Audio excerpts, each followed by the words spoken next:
Armu teile ja rahu Jumalalt, meie Isalt ja meie Issandalt Jeesuselt Kristuselt. Jutluse tekstiks loen täna kirikukalendri järgi antud teksti, see on Johannese evangeeliumi 3. peatüki algusest. Aga variseride hulgas oli inimene nimega Nikodeemos, üks juutide ülemaid. Ta tuli ühel ööl Jeesuse juurde ja ütles talle: Rabi, me teame, et sa oled Jumala juurest tulnud õpetaja, sest keegi ei suudaks teha neid tunnustähti, mida sina teed, kui temaga ei oleks Jumal. Jeesus vastas talle: tõesti, tõesti, ma ütlen sulle, kes ei sünni ülalt, ei või näha Jumala riiki. Nikodeemos ütles talle: kuidas saab inimene sündida, kui ta on vana? Ega ta saa ju minna tagasi oma ema üska ja teist korda sündida. Jeesus vastas: tõesti, tõesti, ma ütlen sulle, kes ei sünni veest ja vaimust, ei saa minna Jumala riiki. Lihast sündinu on liha ja vaimust sündinu on vaim. Ära imesta, et ma sulle ütlen, te peate sündima ülalt. Tuul puhub, kuhu ta tahab, ja sa kuuled ta häält, kuid ei tea, kust ta tuleb ja kuhu läheb. Niisamuti on kõigiga, kes on sündinud vaimust. Nikodeemos kostis: kuidas see on võimalik? Jeesus vastas talle: sina oled Iisraeli õpetaja ja ei tea seda. Tõesti, tõesti, ma ütlen sulle, meie räägime, mida teame ja tunnistame, mida oleme näinud, ja ometi ei võta teie meie tunnistust vastu. Te ei usu mind juba siis, kui ma räägin maistest asjadest. Kuidas te usuksite siis, kui ma teile räägiksin taevaseid asju? Ja ometi ei ole keegi üles läinud taevasse peale inimese poja, kes on tulnud taevast alla. Ja nõnda nagu Mooses ülendas kõrbes vaskmaa, nõnda peab ülendatama inimese poeg, et igaühel, kes usub, oleks temas igavene elu. Aamen. Istuge palun. Armas kogudus, kuulsime just Nikodeemosest. Me teame, et ta oli variser, Iisraeli õpetaja. Kuulsime lugu, kuidas ta tuli Jeesuse juurde öösel. Mees, kellel oli teadmisi, oli positsiooni, aga tema südames jäi midagi puudu. Jeesus ei hakanud tema teadmisi kiitma, vaid ütles otse. Üldse Jeesus lähenes inimestele erinevalt ja vastavalt inimeste vajadustele. Siin Jeesus väga otsekoheselt ütles: sa pead sündima ülalt. Armas kogudus, aga see otsekohesus, mis tabab südant, see ju puudutab meid kõiki ka tänasel päeval. Mis on ülalt sündimine? Nikodeemos hakkas rääkima maiseid asju, maistest arusaamadest lähtuvalt, et kuidas on võimalik ülalt sündida. Tema hakkas rääkima, et kas inimene peab uuesti ema üska tagasi minema, ja seda meiegi teeme tihti selliselt, mõtiskleme, otsime mingeid väga selgeid loogilisi argumente ja küllap on osa inimesi, kes vajavad seda, kes vajavad, et esitavad selliseid küsimusi, nagu Nikodeemos tuli Jeesuse juurde ja vajavad vastuseid. Peavad ennast läbi katsuma ka nende arutluste läbi, küllap ka see võib olla teekond. Ja Jeesus tuleb ka nende inimeste juurde, tuleb vastustega nende juurde. Aga mis siis on see, mis puudu jäi Nikodeemosele? Kõik oli tal olemas, aga ülevalt sündinud ta ei olnud. Ja meie võime kristlastena küsida, ja see on inimeste südames ikka olnud, ka ristiinimestel läbi elu olnud see küsimus, kas ma olen ikkagi päästevaldkonnas, kas ma olen lunastatud tõesti, päästetud, mis minu hingest saab, kui ma kord ületan elu ja surma piiri, olen ma sündinud ülalt. See küsimus on määrava tähtsusega. Arukas inimene küsib seda küsimust ja mõtiskleb selle üle. Me teame, et pääste on Jumalalt, seda ei teenita oma tegudega välja. See on Jumala armust. Me oma tublidusega ei saa taevariigist osa, vaid Jumal annab selle siirale uskujale, ülalt sündinule, aga kes on ka kahetsenud ja meelt parandanud. Kui Jeesus ütleb, kes usub ja on ristitud, see päästetakse, me mõtleme, mida mõtleb Jeesus nende sõnade all. On olnud nägemusi, kui inimene on saanud sellise surmakogemuse, tulnud välja küll sealt, olnud kliinilises surmas, mitte bioloogilises, aga siiski on olnud kogemusi ka selliseid, kus inimestele on antud kogeda, teada, mis sünnib teisel pool elu ja surma piiri. Me ei saa 100% toetuda nendele kogemustele. Meie alus on Jumala sõna ja ometi mulle tundub, et kuna need kogemused sisaldavad nii palju sarnast, siis meil tasub mõttesse jääda. Ühele inimesele, ühele nunnale ilmutati, kes ka läbis sellise kogemuse, ilmutati, kes on kannatustes pärast elu ja surma piiri ületamist. Ja seal oli nii-öelda neid, kes siin maa peal pidasid ennast kristlasteks, kes pidasid ennast tublideks, usklikeks inimesteks. Ja ometi nad olid seal kannatuses.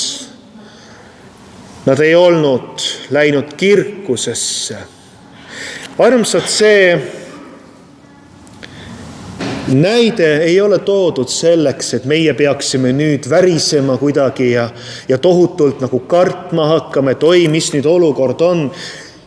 Kirik kutsub inimesi meeleparandusele, sellepärast, et me oleksime tõesti päästes, et meil oleks siiras elav usk, et see usk ei oleks selline, nagu teinekord luterlikust kirikus kipub olema, kui öeldakse, et aga ma olen ristitud ja leeritatud, sellega on asi tehtud. Jeesus ütleb, kes usub ja on ristitud, saab päästetud ja nüüd on küsimus usus. Mida tähendab uskuda? Ja sellele nunnale nüüd tulles tagasi selle loo juurde, Jumal ilmutas, mis oli nendel inimestel puudu jäänud.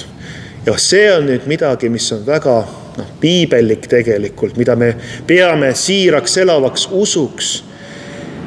Esiteks, seal oli inimesi, kes tegid oma ülesandeid, olid koguduses isegi tublid, aga tegid kohustusest. Aitasid inimesi kohustusest.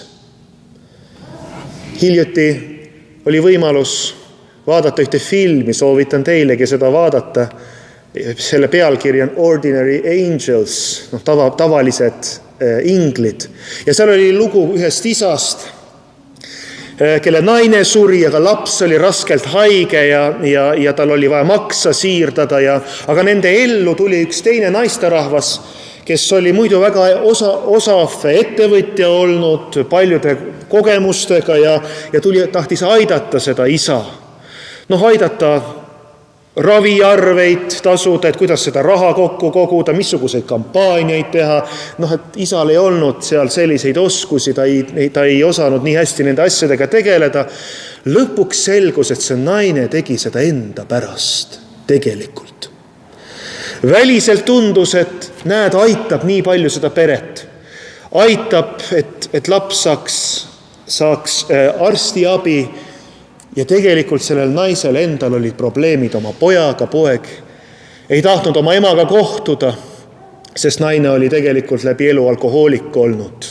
Niiviisi väliselt kohe kõik ei pannud seda tähele, aga poeg teadis ja kui palju ebaõnnestumisi elus selle tõttu olnud, seesama suhe oli ebaõnnestunud ema ja poja vahel ja poeg ei soovinud oma emast midagi kuulda, aga ema tahtis kompenseerida oma viga nüüd aidates teist peret, aga ta tegi seda ikkagi enda pärast. Ja nüüd ongi küsimus, kui meie usume, kui meil on elav usk, mida nüüd nimetatakse või me teame, et pühakirjas nimetatakse elavaks usuks, kui me vastame Jumala armastusele, kas need teod on meie endi pärast, meie päästeks, meie tubliduseks, või me siiralt armastame teisi inimesi ja anname ennast ära nende pärast. Mõtle nendele, kes on sinu elus ja küllap me kõik saame oma südamed läbi katsuda, kus me tunneme, et me ei ole piisavalt aega pühendanud teistele inimestele, eelkõige võib-olla oma lähedastele, see on kõigile läbikatsumise koht, ma usun, et meil oleks elav usk. Ja üks on siis see, et kristlased teevad kohustusest või enda jaoks midagi ja arvavad, et need on need tõelised armastuse teod. See on läbikatsumise koht. Jeesus ütleb, sa pead sündima ülalt. Ja teine aspekt siin on see, mis võib ka väga suureks ohuks ristiinimesele olla, on see, et meie südames on tegelikult uhkus. Meil on tegelikult palju sellist suhtumist teistesse. Me näeme teiste vigu. Me näeme, kes valesti teeb. Me näeme, et nemad seal ei usu ikka piisavalt hästi või nemad ei käi näiteks kirikus ja nemad teevad seda, teist ja kolmandat oma elus ja tegelikult me mõistame kohut nende inimeste üle, milleks meil ei ole õigust. Ma arvan, et meil igaühel on elus olnud neid olukordi, kus me oleme seda teinud. Kus me oleme teist inimest näinud kuidagi väiksemana, madalamana ja me ise tunneme kuidagi ennast paremat olevat temast. See on uhkus. Nii on õigeusu munkade seas selline kindel praktika, et kui keegi isegi ebaõiglane nende vastu on, päriselt ebaõiglane, nemad ei lange sellesse kiusatusse, et näed, sina teed valesti ja sinule mul on õigus öelda, vaid nad kohe alistuvad. Anna mulle andeks. Ma võtan selle süü enda peale, ma ei tea lõpuni, mis siin toimumas praegu on. Ma usaldan kohtumõistmise Jumala kätte. Anna mulle andeks, kui ma midagi valesti tegin, nad on nii alandlikud ja südames siiralt me räägime. Seal ei ole uhkust. Et küllap see oht, kui ei ole elavat usku, südames on oht, et meil tegelikult on palju uhkust südames. Või on see, kui on omavahelised tülid, keegi ei räägi kellegagi mõnda aega, keegi on pahane teise peale, jälle saatan saab suhete vahele tulla, ajada tülli inimesed omavahel. Pidage meeles, kui teil on teise suhtes sellist suhtumist, et temal on viga, seal on kindlasti uhkust. Seda püha viha, mis on Jumala omadus, on inimestel tegelikult väga vähe. Ma arvan, et seda on ehk nendel inimestel, kes on ikka võidelnud kõvasti oma lihalike himudega. Nii paastus, palves, paljudest võitudest läbi läinud, ehk siis on selle inimese sees teinekord ka püha viha olemas. Piiblis me näeme, seal apostel Paulus oli hetki, kus ta ägestus, veel teisi selliseid hetki, aga need on harvad hetked. Me peame ettevaatlikud olema, kus meie ägestume, tõenäoliselt seal ei ole püha viha. Nii et armsad, ülalt sündimine puudutab meid kõiki. Küsimus ei ole ainult selles, mida me teame, vaid kas meis on siis sündinud midagi uut Jumalalt. ja me oleme õppinud oma elu ära andma teiste jaoks, sest me armastame teisi inimesi ja armastame Jumalat. Üks aspekt veel, mida siit kirjakohast välja tuua, on see, et tõesti uuesti sündimine, ülalt sündimine, see on vaimulik nähtus. Jeesus ütleb, lihas sündinu on liha ja vaimus sündinu on vaim. Mis see siis on? Uuesti sünd ei ole ise pelgalt välise elu parandamine, vaid seesmine muutus Jumala vaimu läbi. Jumala vaim äratab meie sees elu, mida me ise ei suuda esile kutsuda.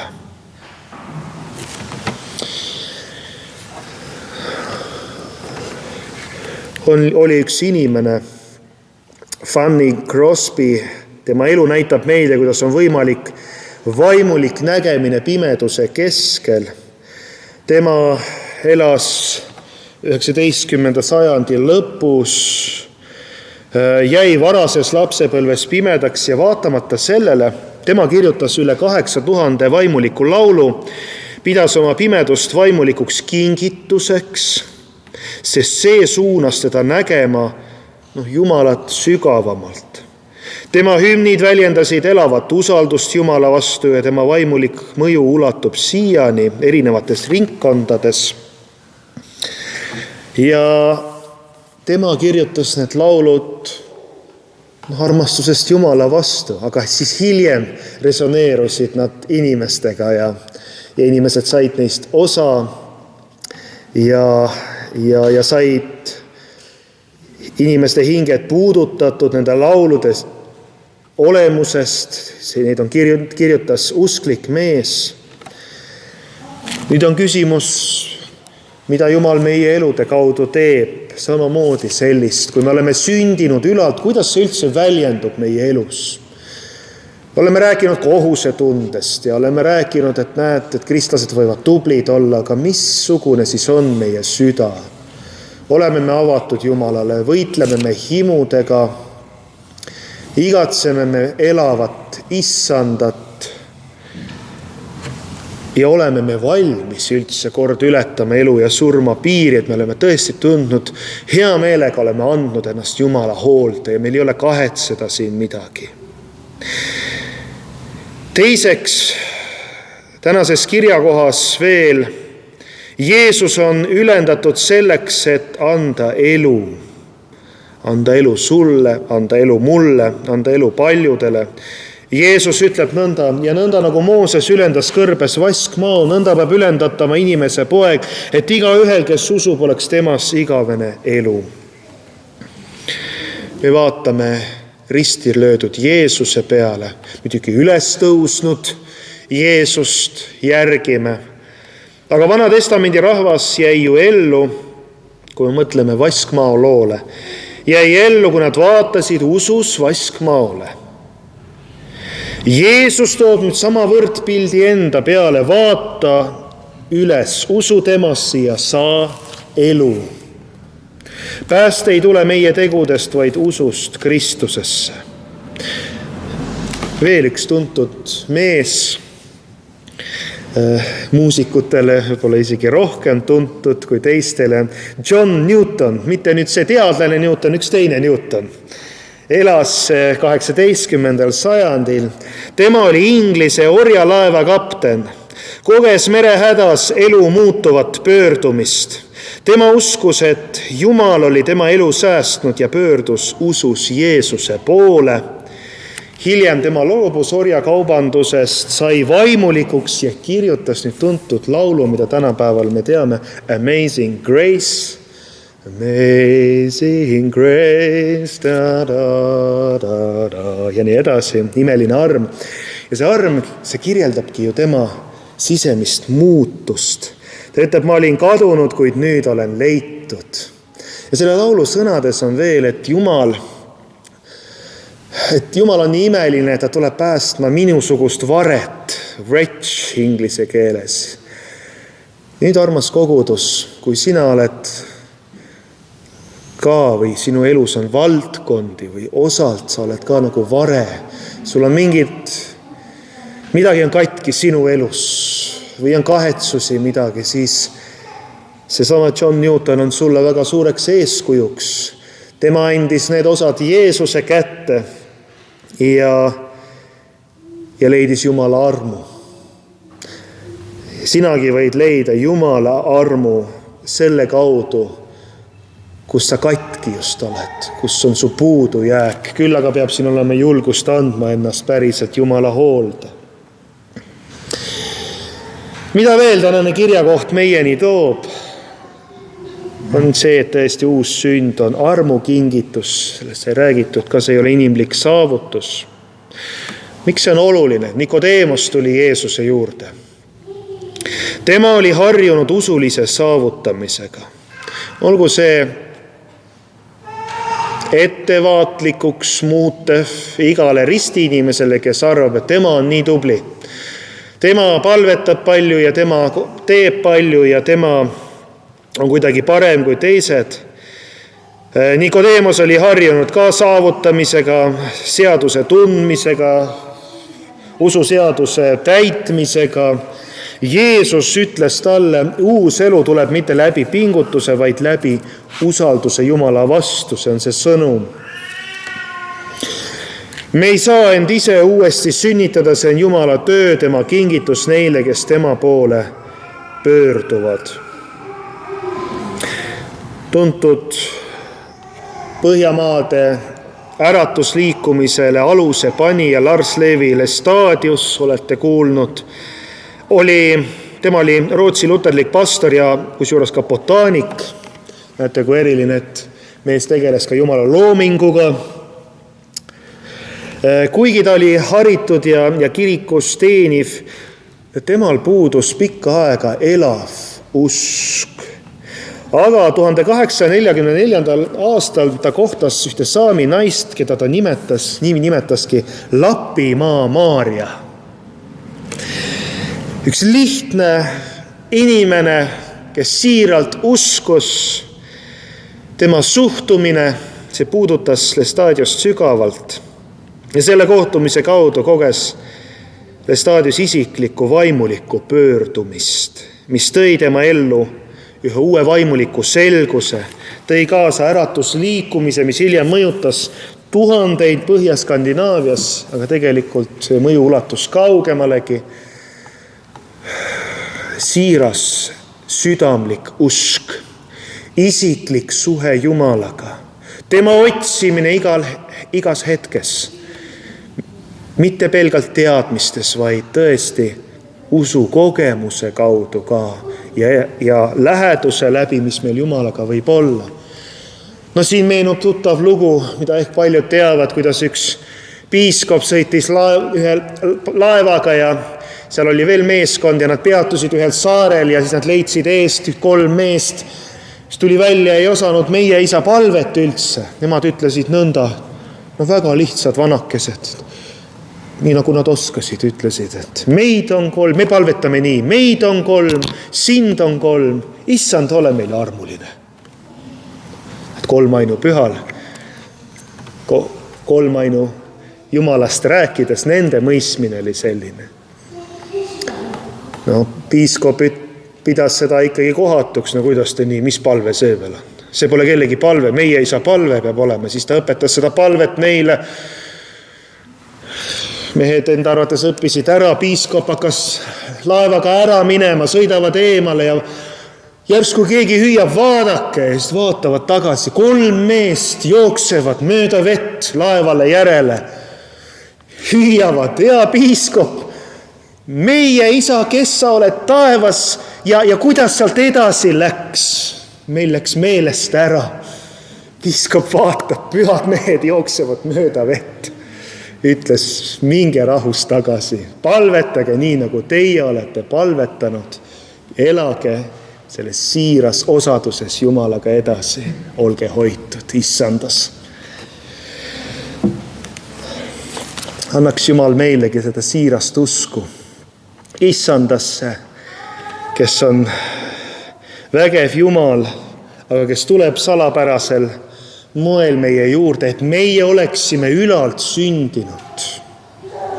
Et me usuksime ja oleksime ristitud, aga meie usk oleks tõesti seotud sellega, et oleme ülalt sündinud, elavas suhtes Jumalaga, siiras suhtes Issandaga, mitte lihtsalt usutoimingud ja võib-olla teadmised, vaid kellel on suhe Jumalaga, see suhe jätkub ka igavikus. Kellel ei ole suhet Jumalaga, mis siis saab igavikus? Ega ta igavikus ju kuidagi iseenesest ei teki. Nii et täna me küsime igaüks endalt, kas me oleme sündinud ülalt. Väga tõsine küsimus. Nikodeemos tuli öösel Jeesuse juurde. Küllap ka meie tuleme vahel oma küsimuste ja rahutustega Jeesuse juurde. Jeesuse sõnum on selge. Uus elu tuleb Jumala vaimust. Jeesuse ülendatud risti kaudu ja usu läbi Kristusesse. See on kingitus, mitte tasu, ja see on elu, mis ei lõpe surmaga. Usaldad sa Jeesust? Kõnnid sa koos temaga? See on see küsimus täna, kas sa oled sündinud ülalt. Andku Jumal meile need vastused ja Issand õnnistagu seda usuteed meie igaühe jaoks. Julgegem käia kitsast teed läbi raskuste, läbi katsumuste Issanda poole. Issand, juhtigu meid kõiki sellel samas imelisel teel. Aamen.